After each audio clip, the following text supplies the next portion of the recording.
In the Gun, episode number 20 here. It's time for a Texas Tech review. Wesley Uhler today with Jed Drenning. Once again, we've got the beer truck, Owen Schmidt. He's out on assignment. He'll be back. All right, we've got him doing some deep undercover work. So you've just got Jed and I. We are going to be joined by our buddy Sean Merinar here in just a few minutes. This episode of ITG brought to you by BetOnline.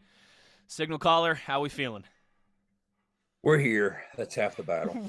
We're here. We're here. Well That's said. half the battle. You know, we've got all bases covered between your trip to South Florida and my trip to West Texas. You know, we haven't got an answer for that age-old debate. Of course, you were covering the Steelers. I was covering the Mountaineers. What's worse, to lose a game when you just get boat raced and your door's blown off, or to lose a game right at the end of the last play? Well, we've got them both covered, and I don't think either one of us feel very good. So, no, absolutely not. So there's I think no right answer. I got you beat this week too. 4:58 a.m. today. Oh, you beat us. Yeah, you beat us. I pulled into my driveway. It was this not wasn't that fun. bad for me. I got home like Texas was about 6 in the morning. This was 1 something. I got home. Yeah, it was 5:15 before I got to bed. I had to be back on air at 10. My daughter woke me up at 6:30.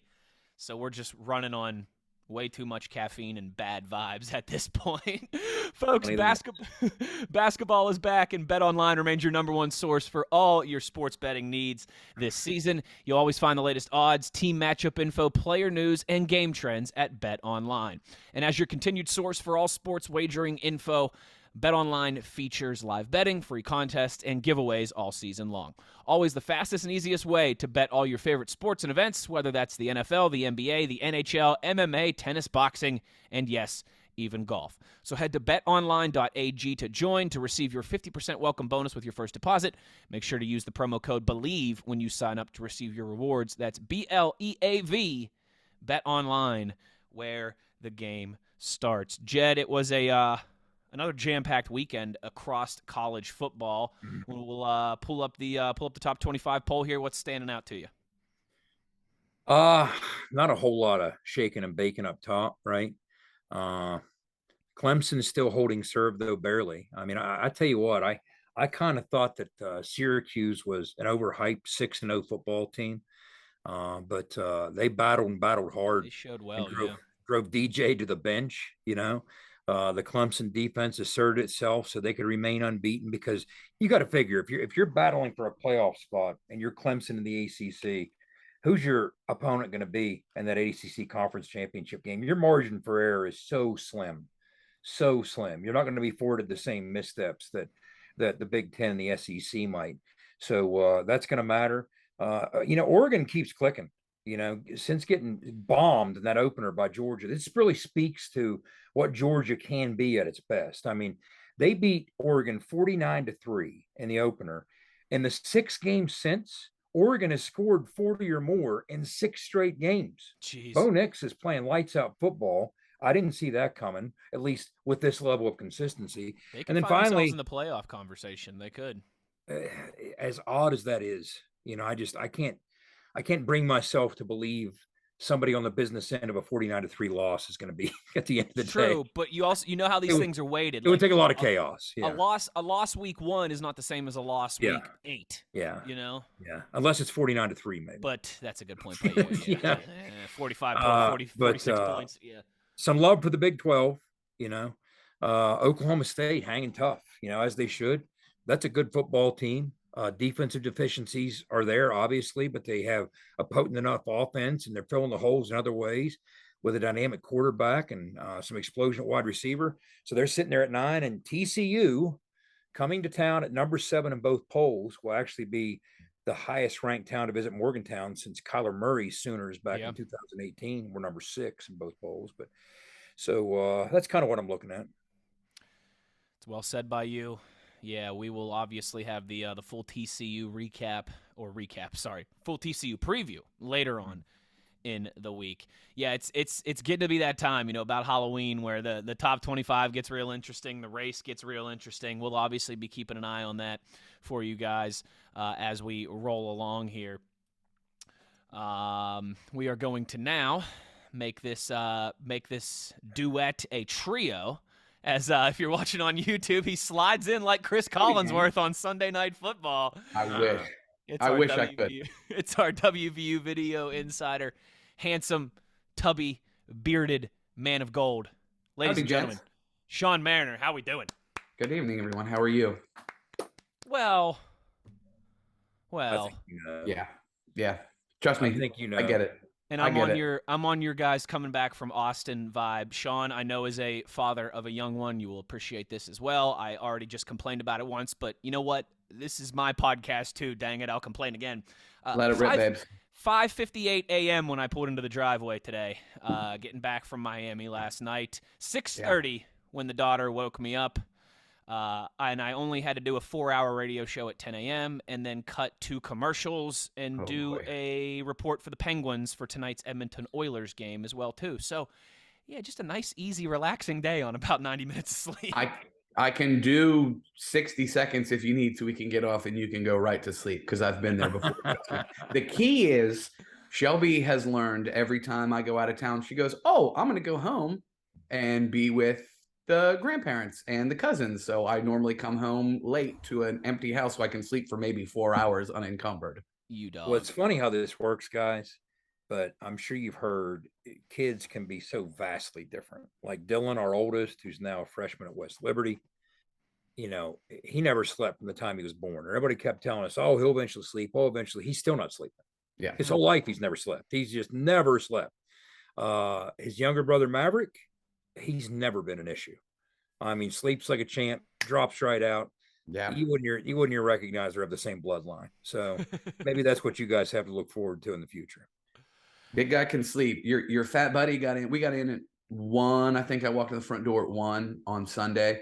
Was up and in Wheeling by 10 so that we could go do Boo at the Zoo at Ogilvy. So that was still a little turnaround, but absolutely worth it. Well, gentlemen, the good news is that there's a new number 1 on my NFL Media Meal Power Rankings, and that is the Miami Dolphins. It was fantastic last night. Hard Rock was that good. Prime rib, mac and cheese, collard greens, mashed potatoes, key lime pie. It was dude.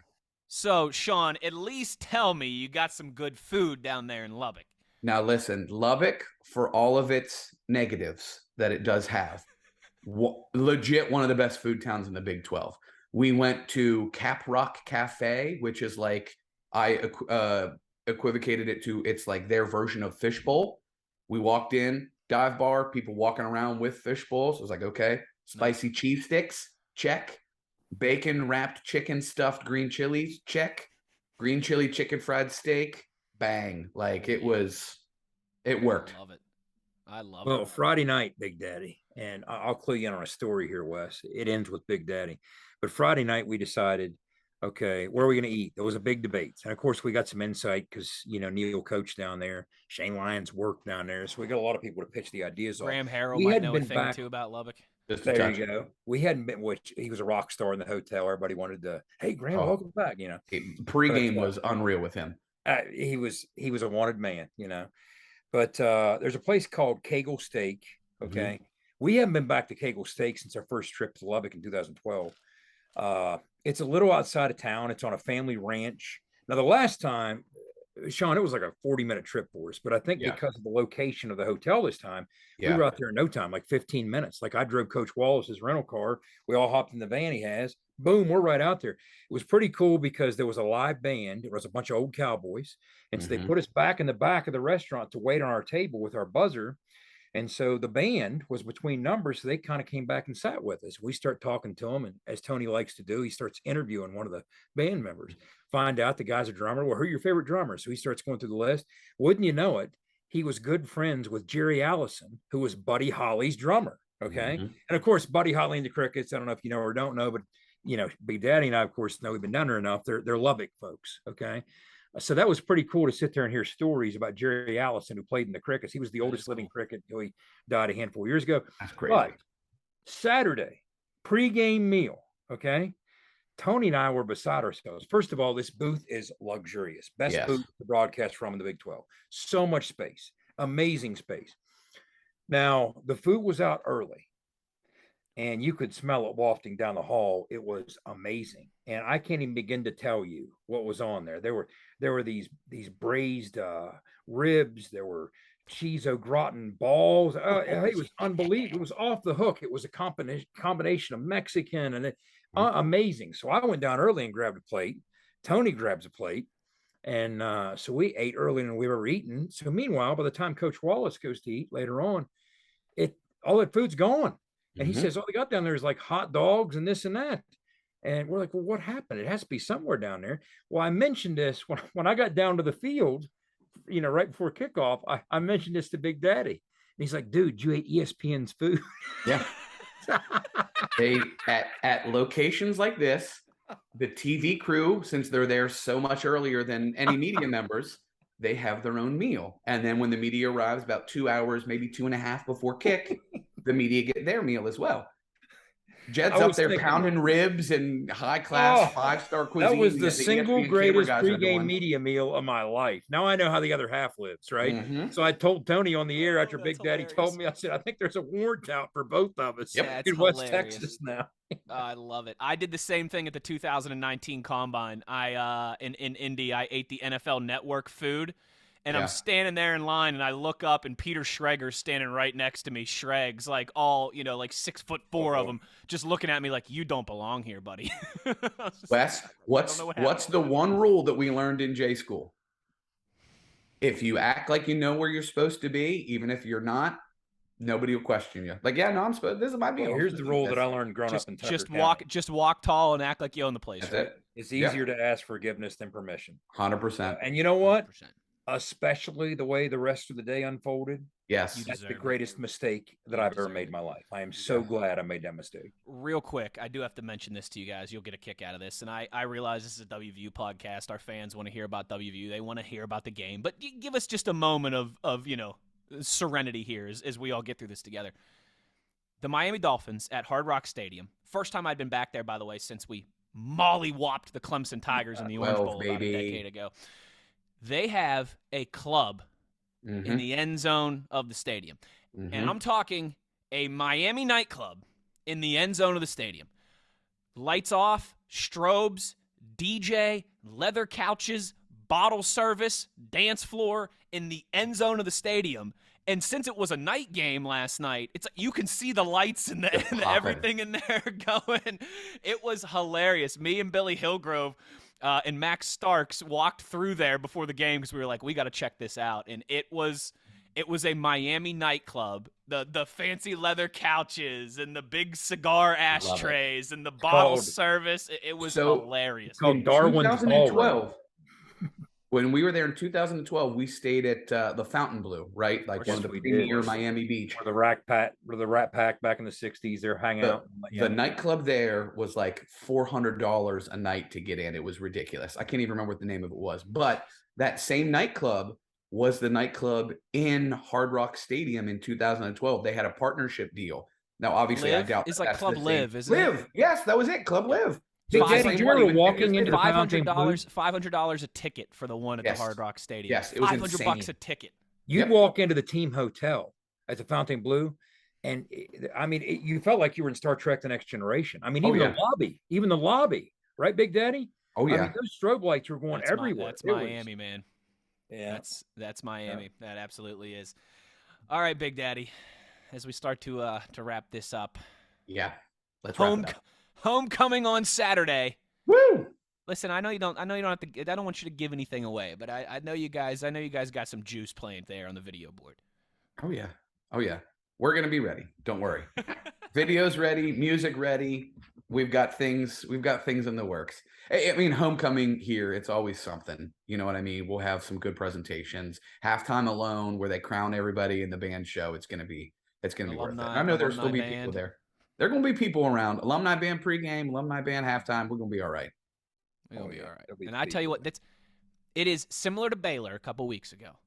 Yeah. The one thing that these tough moments create is if you just find a way like Baylor to make that a game, to have it be a back and forth affair, to have it be exciting, that crowd's going to be locked in. We talked about it. There were points during that Baylor game where how many were there? 45,000, something like that. Yeah. Were as loud as when we've had a packed house because they were just screaming their heads off. They were into it. They were going along with everything that we did, everything we played. Like it was awesome. I would anticipate maybe something similar happening Saturday. Like Iowa State last year, 100%. Baylor on Thursday night. Those It'd be type perfect of games. weather. Yeah. Yeah. I'm gonna be unfortunately in Philadelphia, having to fight my way through the Grittisons and their World Series shenanigans. Yep.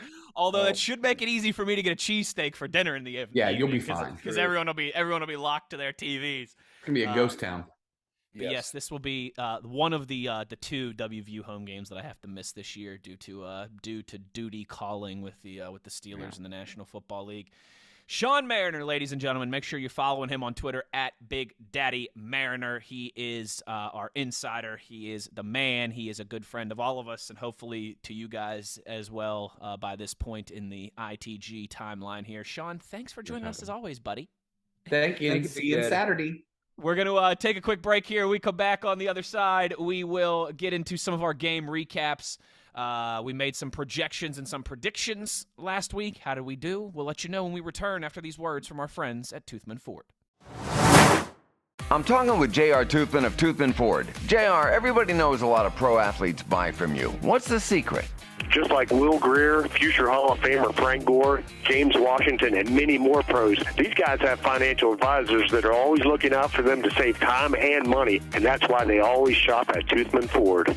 And what if you're like us regular folks that don't have people giving us advice? You don't need a financial advisor. Toothman Ford will save you time and money no matter who you are. Plus, we'll buy your car even if you don't buy from us. Visit toothmanford.com and get a quick, instant cash offer.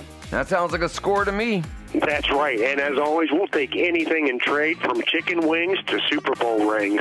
Toothman Ford's got a lot of fans. Here's another one, Dallas Cowboys QB Will Greer. This is Will Greer, former West Virginia and current NFL quarterback. And cars really do cost less in Grafton at Toothman Ford. That's a fact, Will. Thanks. You can shop online anytime at toothmanford.com. Let's go, Mountaineer fans. You're tuned in to In the Gun with Wes, the Runaway Beer Truck, and the Signal Caller. Back in the gun here. Jed, Drenning, Wesley Uhler. We're going to jump into the Texas Tech review here in just a minute. But first, every week on the podcast, we make some projections. We make some predictions. We'll start with the projections. Pull up the graphic now. Jed, the top 25 games that we discussed last show. How did we do? All right. Last week, we had 3 of them on the ledger. Our projection on the left, you guys know how this works by now.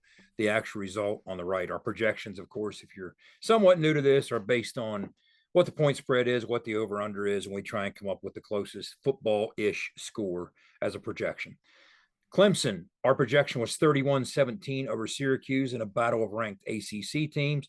27-21 was the actual score.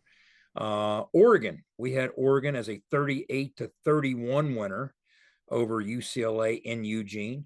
It actually turned out to be 45-30, not that far off. And then finally closing things out with our projection for ranked SEC teams last week. Alabama, we projected a 41-20 winner over Mississippi State and the Pirate. Turns out Alabama won 30-6. I don't know if you saw at the end how upset Nick was trying to get that shutout on the Pirate. He wanted that shutout. He sure did. He was beside himself, and he didn't get it, but he got the 30-6 win. Yeah, that one, I think you could feel that coming after that frustration against Tennessee.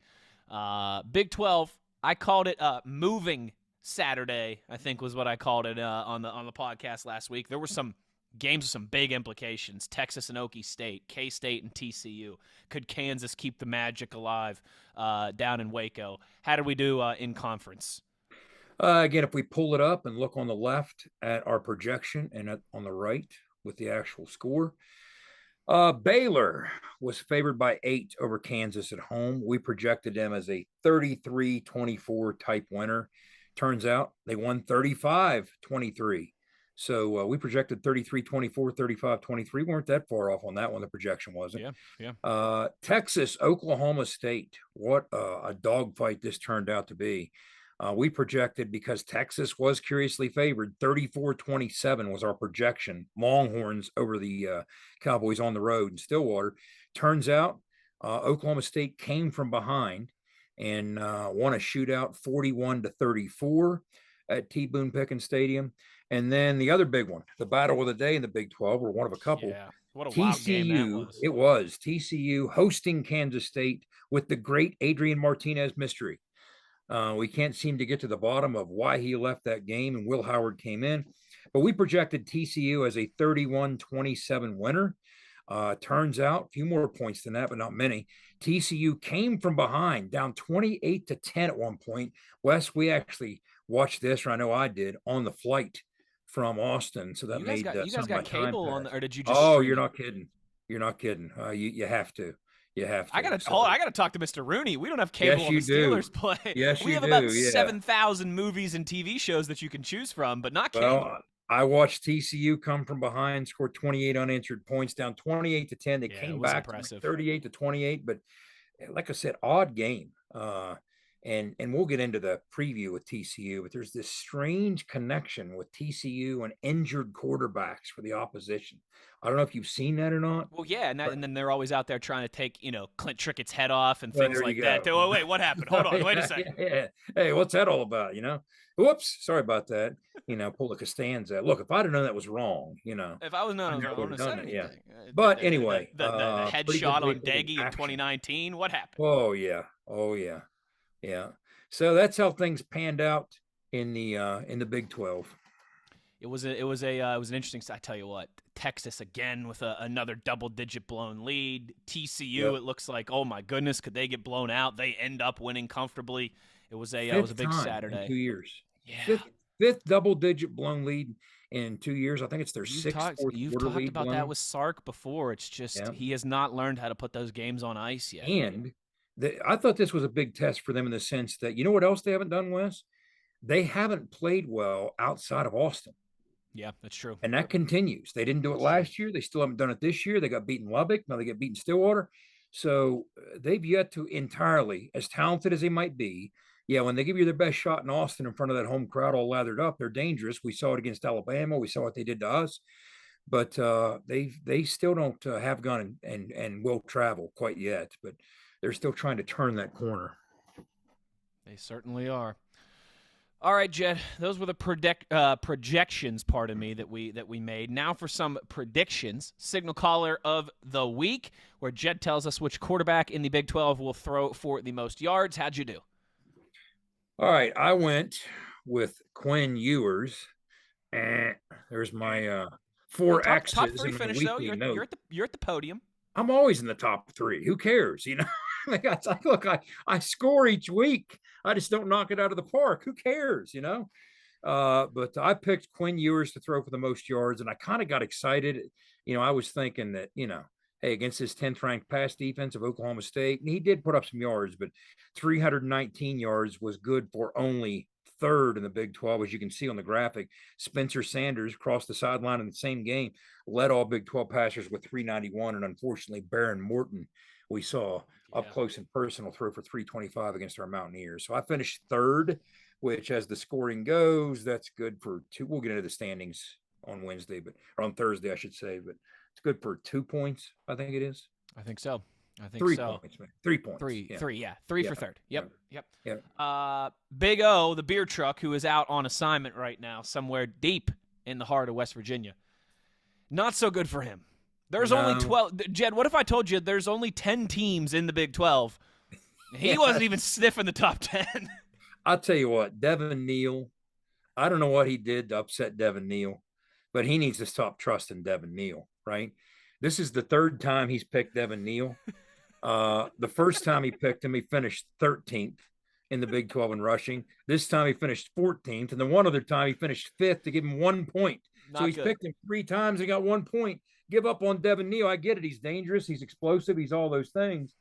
But so he ended up 14th. But what we did was we posted the top 5. Big day for Richard Reese. He's really coming to his own at Baylor. Kendre Miller, we'll see plenty of him in Morgantown. He is a dynamic, explosive kid at TCU. Bijan, another big day for Bijan. Taj Brooks, of course, big day against West Virginia. And Deuce. He was a big part of why they jumped out to that 28-10 lead. But again, the strange dynamics of how that game unfolded, it wasn't enough for K-State. Finally, I predict the Big 12 defense of the week, which unit will give up the least amount of points. I'm standing on the bronze podium with Jed here. I took TCU. They surrendered 28 to K-State. That was third least in the conference.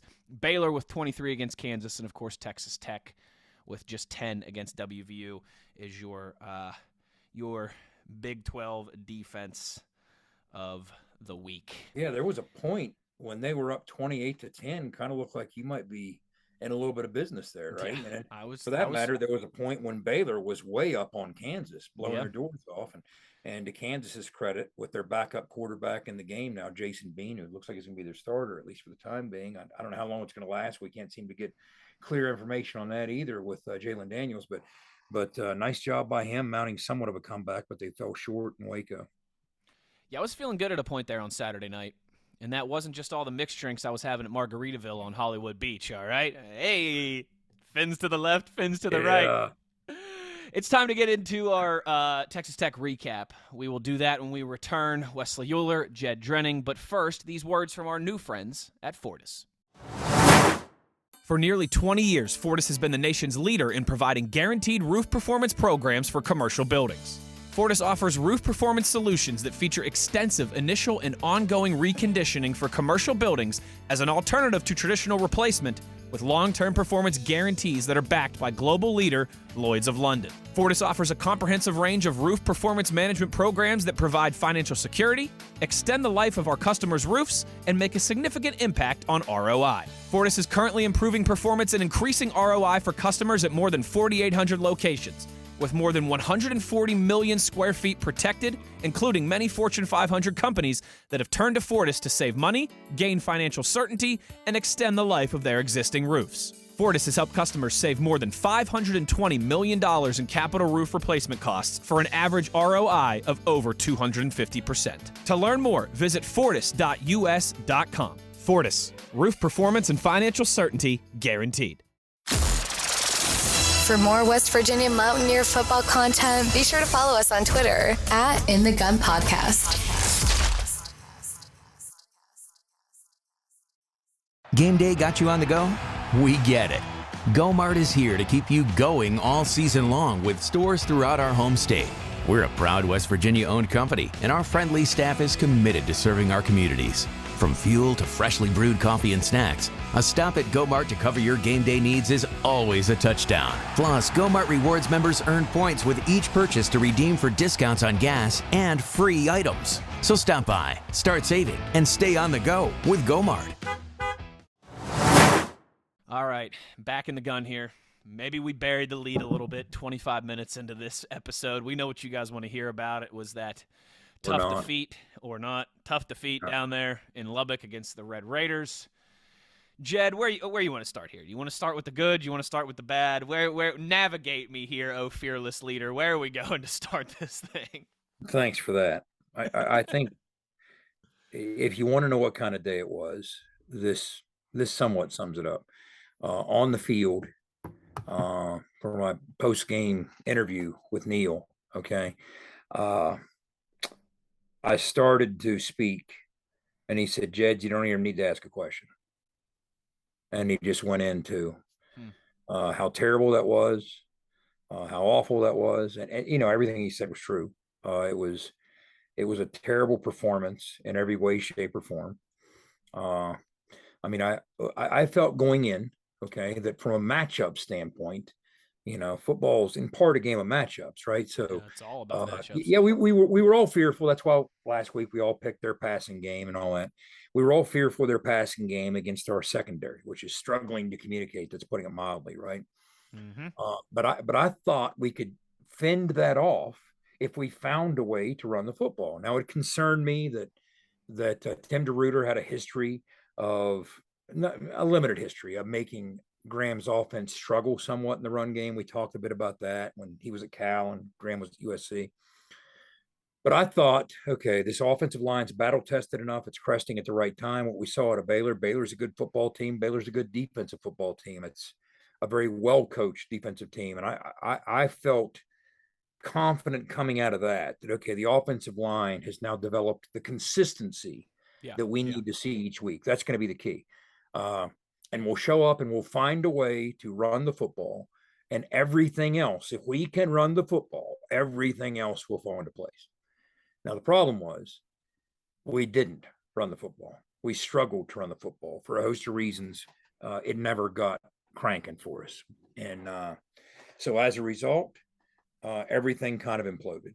So all of a sudden, that matchup that we feared, the Texas Tech pass game against our secondary, against our pass defense, it came front and center. We fell behind early and often. And the next thing you know, we get the ball back, and we're trying to still establish the run and grab back a hold of the flow of the game and dictate a little bit. Every time we did, here's a penalty, and it's 1st and 25. Now, how are you going to establish the run on 1st and 25? These penalties kept shooting us in the foot. We were behind the sticks. We were off schedule, playing into their hands. So we march into a place that has strengths and has weaknesses. Now, what we were hoping to do was tap into some of those weaknesses. With Texas Tech, they were sloppy with the football through their 3-3 start. They'd committed 13 turnovers, more than any team in the Big 12. They'd given up more sacks than any team per game in college football, 3-point a game. We couldn't capitalize on either. We didn't force a single turnover. We had 1 sack. Now, offensively, the reason we had to run the football was to try and, again, grab hold of the flow of that game and minimize that snap count, because they were averaging 87 snaps a game. We knew they were intent on driving it way up over 100 if you let them. So we had to cut into that by controlling the flow. We ended the game leading the league in time possession. I always say that when it comes to time possession, there's 2 things that if you're an effective time possession team, you can do. One is help your defense. Absolutely. Okay, by keeping them on the sidelines. And 2, and this is what Tech does, and this is where they're different as a time possession team, hurt the other team's defense by ratcheting up high snap counts. We don't do that, okay? We try and do it with the intent of helping our defense. Tech, when they win the time possession, the only way they do it, because they're so fast-paced and so electric, is they're cranking that snap count up. You're going to have to play 2 games worth of defense if they get moving. So what do? Offensively, we turn it over ourselves 4 times. Are you kidding me? We lose on multiple 50-50 balls, okay? I mean, I've seen games where the football was snatched away, a catch was snatched away and turned into an interception. But I don't remember the last time I saw it happen twice in one game. So we had 4 turnovers, which puts the defense back on the field more quickly and gives the Texas Tech offense more opportunities to crank up that snap count. And then we're 4 of 14 on 3rd down. And we talked going into the game, look, don't focus on Texas Tech's production on 3rd down on offense, because they're intent on picking half of it up and going forward on 4th down. Right. They gashed us and killed us with those 4th downs. So there was very little that I saw from a positive standpoint. I mean, maybe if you force me into a corner, I could say, okay, later in the game, when we tossed some of those new guys, in part, it was because we were banged up and we were thin. We had guys dropping like flies, and we didn't have a lot of answers left in terms of personnel to put out there. We were 1 back away from Garrett Green going at running back. I mean, if CJ got dinged up because Justin was down, he was out for the game. Tony was out for the game. Garrett Green was most likely our next running back. That would be my estimation of what we would have had to do. In the secondary, we had guys dropping as well. Charles had limited snaps. We knew that going in. He didn't re-aggravate anything. We just knew he'd be very limited. So he ended the game in street clothes. He was done. We got some out of him, and then he was done. And then we lost a couple other DBs along the way. But we had some young defenders forced onto the field, maybe in part by choice, maybe in part out of necessity. I saw some good things out of a couple of those young guys, Trey Latham, Raleigh Collins. I mean, they were going 100 miles an hour. They were being physical. I mean, if you force me into a corner and say, okay, at gunpoint, Jed, you got to come up with a positive thing out of this football game. That's probably it. I don't know if you can add to that in the positive column. If you can, let's have at it more. I need help. My positive was I was on the plane for the first half. There you go. Now, I did go back and watch it, obviously, because I'm a professional here, and I wanted to be able to do this episode with you in good faith. But I'm with you. I mean, when you lose by 38 points, it's usually tough to pull some positives. How a about lot of things. Oliver Straw, Big 12 Special Teams Player of the Week? There's your other positive. There you go. There you go. And I mean, again, if you go outside the matchups, okay, and just look at it big picture, okay, what might have concerned you going to Lubbock, all things considered on both sides, okay? We were coming off an emotionally charged win. Yeah. Okay. They have a new coach. They were sitting there at 3-1 to start the season. They were all excited and jazzed about that 3-1 start. They suffered 2 tough losses and then went into a bye week, stewing over it with 2 weeks to get ready for us, knowing that they were going to roll things out a mid-afternoon, perfectly timed kickoff in front of a homecoming crowd with 60. That place was capacity. I mean, I was impressed by the crowd. I don't know if I was anticipating as many there as we got. But so you got a homecoming crowd, you got a football team that's upset and mad and wants to show, hey, we're better than what we showed these last 2 times out. We spent 2 weeks in practice, getting tired of hitting each other. Now we're ready to show the world. Okay, so here's West Virginia coming off a big emotional win. Here they are coming off 2 tough losses with a bye week, 3rd bye week, and 4 games against us. So you kind of figured we'd take a good shot from them. Yeah. But I kept talking myself into the fact that, look, I think if we can find a way to run the football, we can maybe mitigate or marginalize a lot of these advantages they might otherwise have. And we couldn't, we didn't, So that's where it left us. But not a lot of good. When you lose by 38, as you talked about, look, you can only put so much lipstick on a 38-point pig, right? And so it's a state fair pig right there. Yeah. All right, Jed. Well, how about the other side of the equation? Plenty. When you look in the bad column, we talked about the transition downs. Defensively, they killed us on 4th down just when you think you're getting them off. That's what they're built to do. We didn't handle their tempo well. We had a season high 14 missed tackles, and that was spread across the lineup. I labored through that tape, and it was tough to watch on both sides of the football in all 3 phases. It was tough to watch. But and then of course the turnovers are killers. I mean, possessions are meaningful in a game when you're trying to play keep away from somebody trying to drive up the snap count. So we gave them 4 turnovers, or they took 4 turnovers, however you want to look at it. And that's, even if they go 3 and out, that's 12 snaps right there. Right. And they're not going to go 3 and out. If anything, they're going to go 4 and out. So those snap counts start, counting up pretty high and pretty quickly, especially when you're handing them the football like that. And then we didn't win on 3rd down. I mean, that's been a strength of ours throughout the course of the year. We've been a 50% 3rd down offense, one of the better 3rd down offenses in the country. That sure didn't show up on Saturday. We were 4 of 14. And that's not exactly like that was a major strength of theirs, and then once again, we have a short yardage situation. Our first scoring drive, we have a 3rd and 2. Okay. And what happens? False start. I mean, stop me when you see a pattern emerging, right? I've seen that horror movie too many times. Exactly. And I mean, a compelling argument can be made that's a 4-point penalty, because we had a good drive going. We're facing a 3rd and 2. We feel good about where we're at. We're probably in 4-down territory. Now it's 3rd and 7. So we have an incompletion. And the next thing you know, you have to settle for the field goal. So just that was like tough. Against Baylor, just like Oklahoma last year, down on the goal line there in Norman. Yeah, I got PTSD from those goal-to-go false starts at this point. Yeah, there's unfortunately, that's been a recurring theme, but this was everything about this game was ugly if you're in blue and gold. And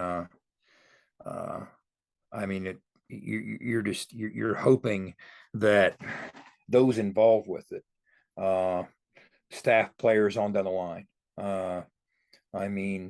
there's accountability matters. And Neil told the team in the locker room, starting with me on down the line, we all need to look in the mirror and see what we can do individually and then as a group. But that's what we're looking at. When you get ambushed like that, it's going to tell a lot about how resilient you are or aren't as a football player, as a person, as a competitor. And we've said this about the Big 12 many times. The upside is there's always another team that can beat you. This isn't the old days of the old schedules we might have played. Every week, there's another team right around the corner that can beat you, and this comes in the form of the seventh-ranked team in the country.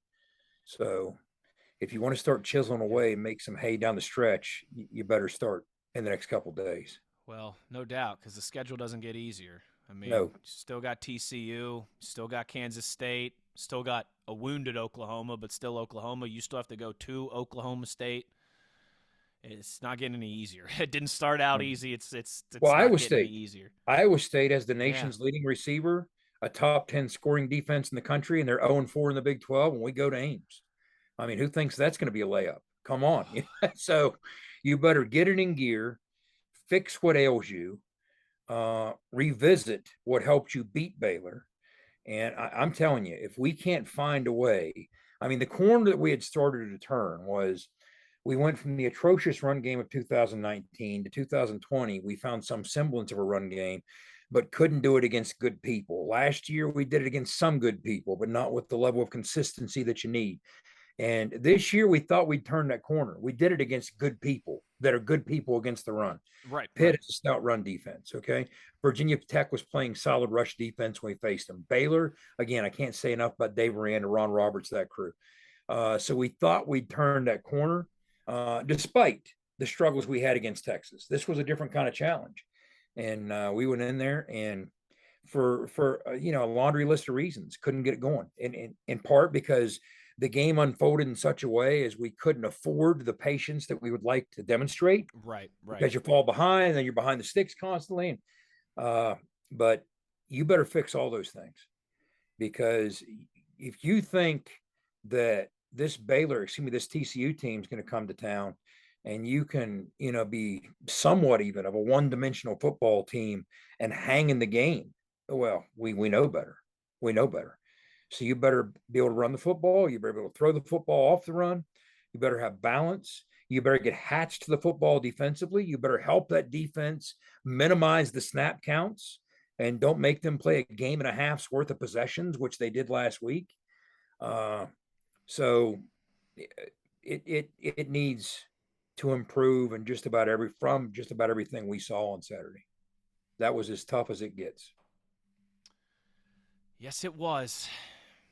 And like I said, the tough part too is it's not getting any easier. There's no get right game on the schedule. No. Now that can be a blessing and a curse, right? Because you got another opportunity right in front of you. Top 10 team in the country, undefeated, homecoming weekend. So that's kind of the both sides of that equation there, both sides of that gun.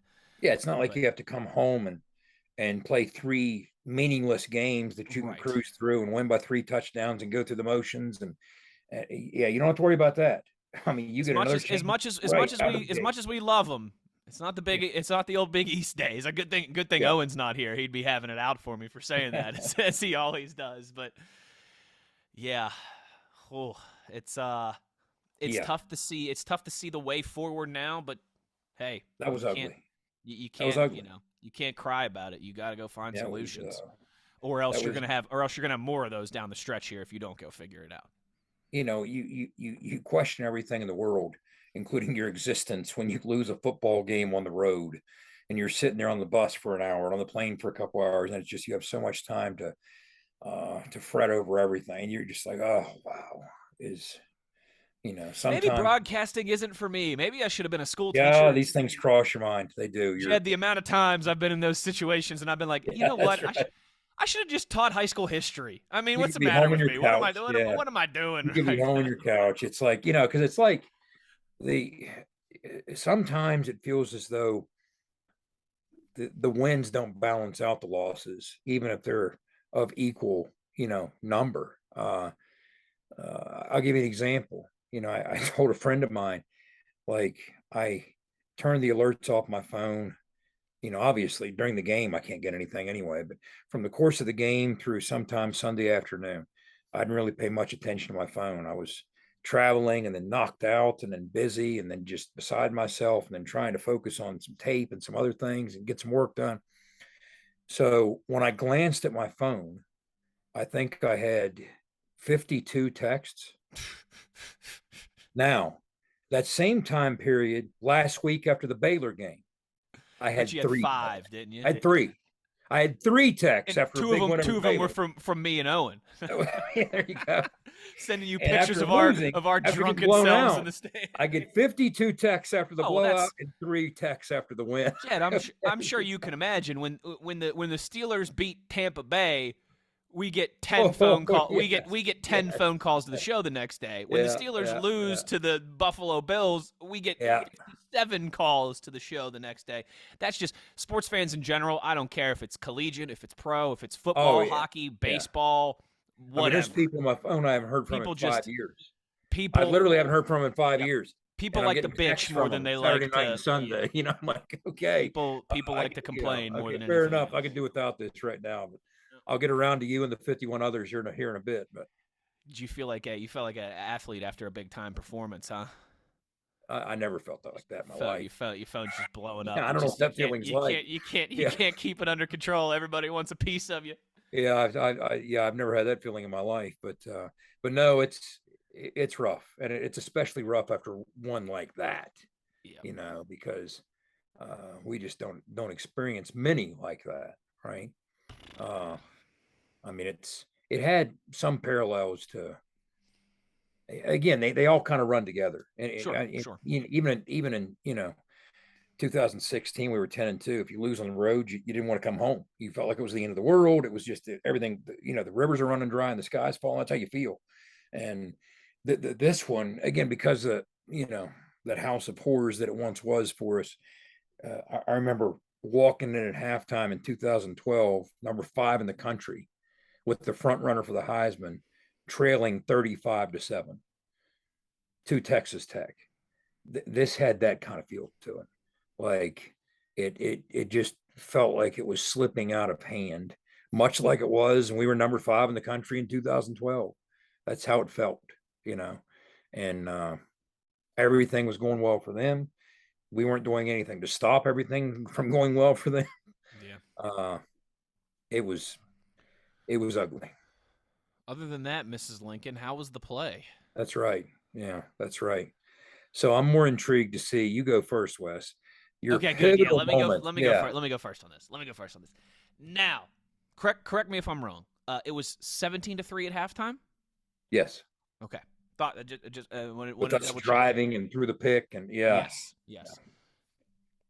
I think the defense deserves a tip of the cap for what they were able. They kept WVU within touching distance there in the first half, while the offense was 50 plus snaps in the first half. So, good point.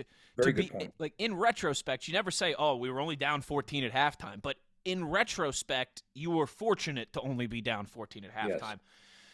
So this is one of those, like, I want to be very clear with this. I don't want to make it seem like I'm blaming the defense or anything like that. But when I went back, and like I said, we landed in – I literally pulled up my phone on the tarmac in Fort Lauderdale right as the second half was started. I was streaming the second half on my phone until we got back to the hotel. I went right to the hotel bar to watch the rest of it. Yeah. When I went back and watched the first half, so that's where this is my kind of view, Today, I went back and watched the first half this afternoon. First defensive drive, you dropped an interception. Second defensive drive, Texas Tech fumbled, but it wasn't called a fumble. There was no replay. There was no timeout or challenge or anything like that. And then third defensive drive, Texas Tech fumbled again. You had a chance at the recovery. You couldn't get it. In the grand scheme of things, would it have changed it?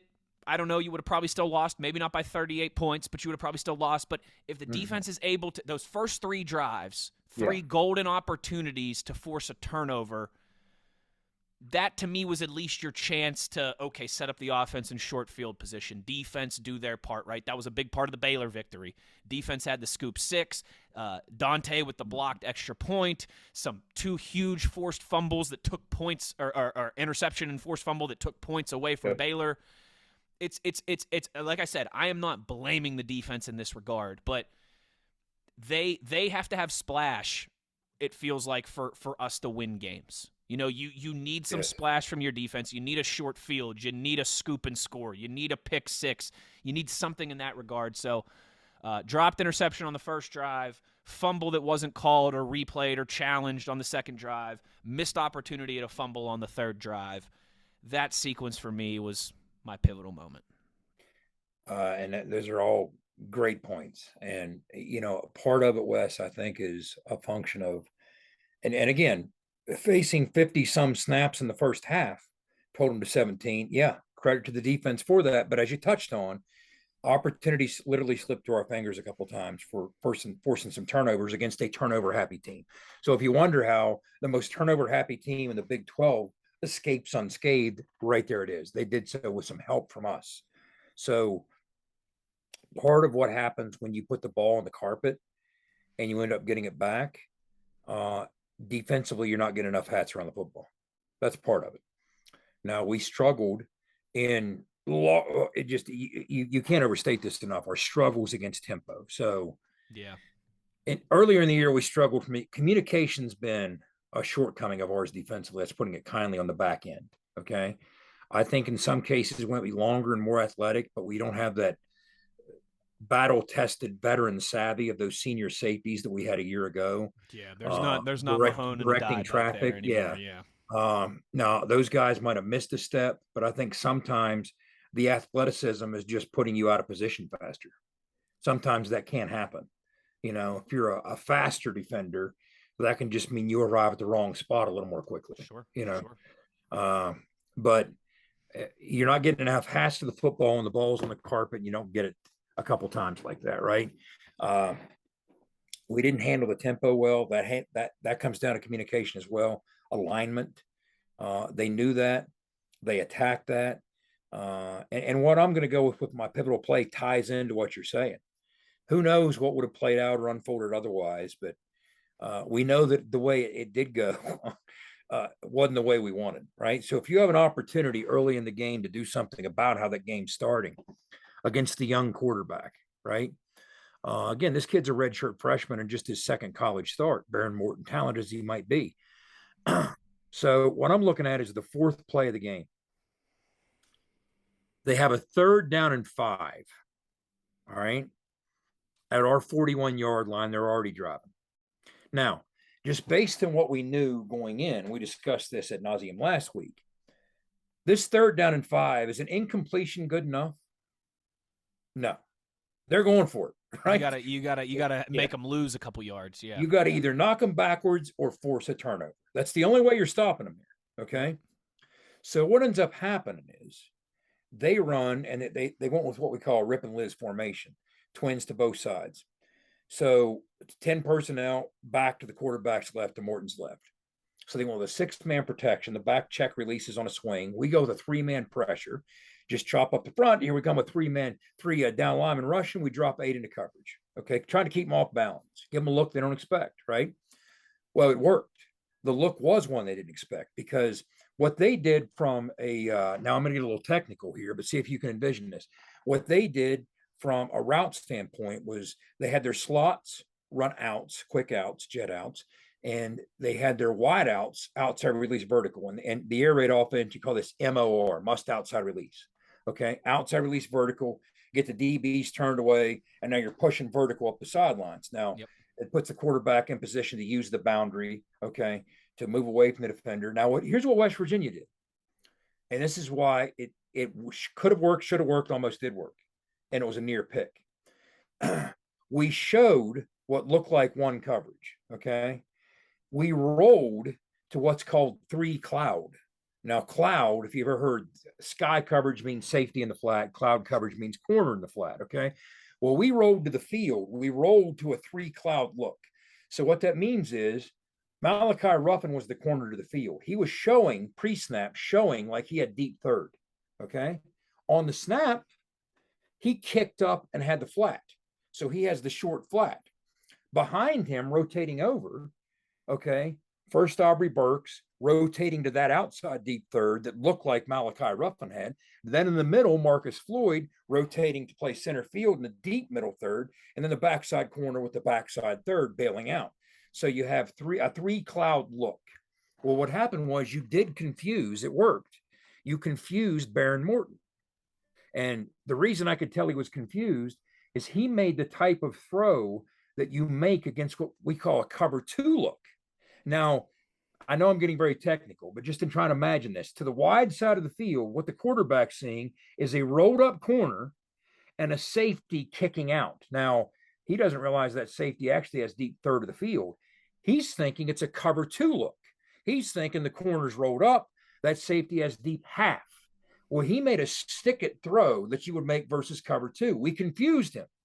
And because he made that stick it throw and misread the depth of that hole that you normally have against cover two, but that you don't have against a three cloud rotation, Aubrey Burks ends up with the football right in his mitts. Yep. Because we confused him with the coverage.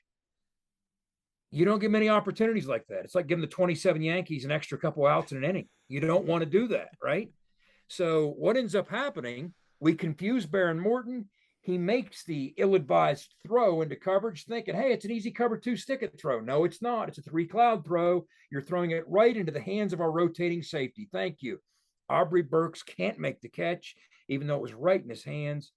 Our leading tackler on the day, I'm sure that's one he would love to have back. What plays out? First of all, the next down, they convert. Fourth and 5, they convert. 3 plays later, Taj Brooks. There's a blast from the past. Taj Brooks, they run a counter play from our 20, and he busts it right up the chute, waltzes into the end zone. It's 7-0. And now we take the field, realizing how finite our margin for error is offensively. Oh boy, we're already chasing them. They've already racked up eight snaps and 7 points.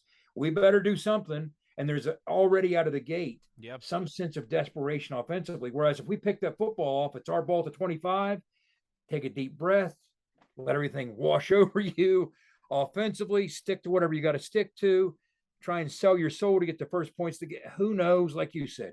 Maybe they get a little tight on the Texas Tech sideline, turnover on the fourth play of the game. Yeah.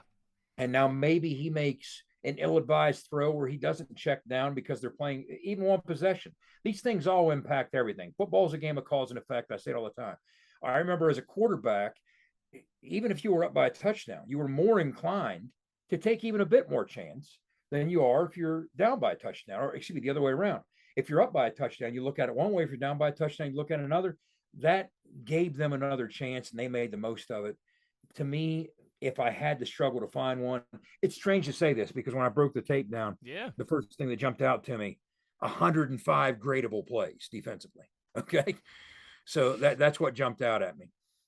So really, back in the Big East days, that's 2 full games of football defensively that we played. We played 2 full games of football. So looking at it like, we give up 24 points a game, right?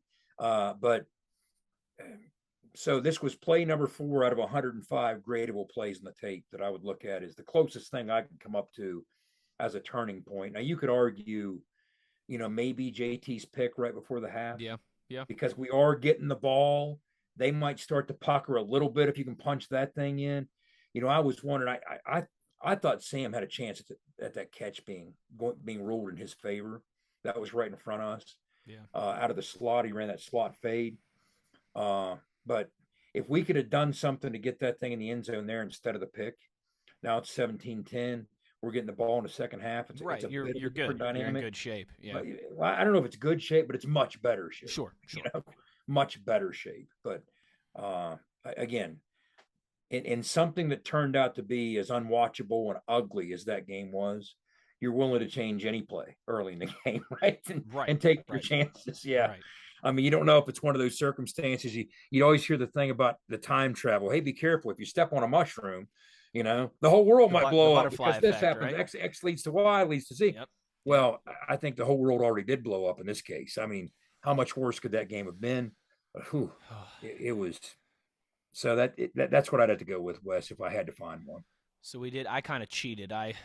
bunched a couple there together Fair on enough. those opening drives, and you just went right with the I like it. And that you're right. When you're looking for a pivotal moment in a 38-point defeat, it's funny, but it can be a little difficult to find Well, one.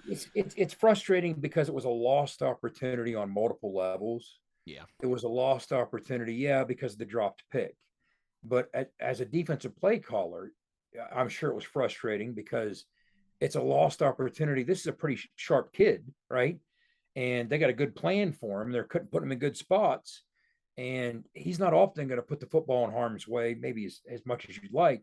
And you know what? You got one over on him there, and you forced him to put it in harm's way. And a team that has 13 turnovers on the year, maybe that leads to if that's going to be our identity as a defense. It can be contagious in a way, honestly. Well, what you talked about was maybe even more accurate, because when you went with the multiple possessions and the multiple missed opportunities, maybe that needs to be our defensive identity. In recent years, we've been this bend but don't break unit that was stingy as all get out in the red zone. We're not that at all this year. We've been a unit that communicated well on the back end. Okay, we find ways to get you off the field. We understand leverage. We rarely get out leverage. This is in the past 2-3 years since Neil arrived. We've been a very fundamentally sound defensive team that tackles really well. None of that's been accurate. None of that. No. So maybe if you're going to find a way to win games and the defense is going to play a key role in it, maybe the role is what the role was against Baylor. And you heard Jordan Leslie talk about it after the game. Look, you have to play some better situational football, force 2 or 3 turnovers, and if you can turn one directly into points, and maybe this whole game does turn out differently if we recover a couple of those fumbles on the carpet, pick that ball. That was all in the first quarter and a half. So if you force 3 turnovers in the first 22 minutes of football, this might be an entirely different game. But if you don't force those turnovers and instead give them you don't even get one or two. You don't even get one of them. But if that is your only opportunity to pitch in and be a productive defense that helps you win, you better make the most of those opportunities. And again, not just from a tackling standpoint, you got to get hatched to the football, because there are going to be missed tackles and you need help there when there are. But when you get more hatched to the football, when the ball is on the carpet, good things happen. That's just how it works. So I think you're pretty on point with that. We had multiple missed opportunities at turnovers. We didn't make the most of them. And each one hurt us in a major way because they made the most of just about every situation. Our pivotal moments brought to you by our friends at High Street Prints. Make sure you're checking them out at highstreetprintshop.com for all your printing and merchandising needs. Of course, they do our gear on itgfootball.com. We've got our first merchandise orders that have been rolling in this past week. We appreciate you guys for all of that. Again, itgfootball.com. We got hats. We got shirts. We got it all, baby, and it's all brought to you by our friends at High Street Prints. We got to take one more break here quickly, and then we'll be back to wrap up the show. You are in the gun. For nearly 20 years, Fortis has been the nation's leader in providing guaranteed roof performance programs for commercial buildings.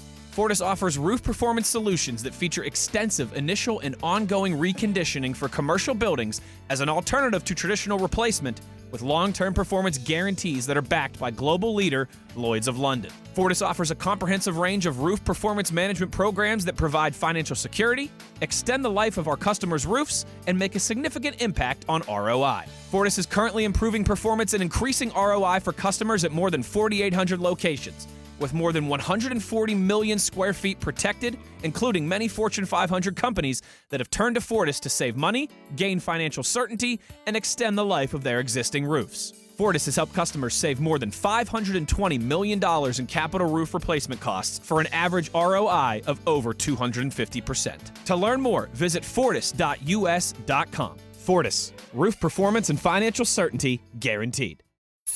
Mountaineer Nation, have you visited us online? For great gifts and gear and our entire episode playlist, check out itgfootball.com. So this was our Texas Tech review. They say all things are bigger in Texas, Mr. Drenning. So was, I think, our depression on this episode 20 of ITG. We, of all the times for Big O to be on assignment, I mean, we could have used his cheery chipperness on this episode, maybe to uplift our spirits a little bit. We should have kept Big Daddy on the whole show. We should have kept Big Daddy on. We could have talked to him about, I don't know, volleyball, soccer, something else going on. Something, anything. How's the baseball team looking here as we approach the wintertime? So no huddle this week, correct? No huddle this week. He won't be every week. No huddle this week. So we'll be back with you guys on Thursday. We'll have the full TCU preview on Thursday. Couple reminders, as always, before we get out of here. Make sure you're rocking and rolling with us on all social media accounts. In the Gun Podcast, Twitter, Instagram, Facebook. Twitter is where we put up our polls. That's where we do the runaway questions with Owen. So really, if you want to get involved with the show, make sure you're following along on Twitter. Again, at In the Gun Podcast. Same place on YouTube if you want to see the visual element of this, all the different graphics that Jed puts together, and that all of our highly trained and highly compensated producers behind the scenes put together for us in post-production every single week. And, of course, if you want some merch, if you want all these things in one place, itgfootball.com is where you do it. One more thank you to our friends at betonline.ag for being the presenting sponsor of this episode. Mr. Jedger, any final word before we get out of here? Hey, better have a short memory. When you're struggling the way that we struggled in Lubbock on Saturday, it's good and bad, as we talked about, to have the 7th ranked team in the country come to town. The good is it's an opportunity. The bad is you better have some things right and fixed and back to where they were last week, 2 weeks ago, I should say, against Baylor, week and a half, whatever it was. So the opportunity is going to be there, but that thing could get out of hand really, really pretty quickly if you don't show up and show that you have the emotional intelligence as a football team to bounce back from a game that you weren't there for. I think that's the perfect way to close this down. We will talk about that opportunity for the Mountaineers that awaits with the undefeated top 10 ranked Horned Frogs. That episode will drop on Thursday, but that'll do it for us here today. For Jed Drenning, I'm Wesley Uhler. Thanks to everybody for listening and rock and rolling with us. We'll talk to you guys in just 48 hours here or so. You've been In the Gun.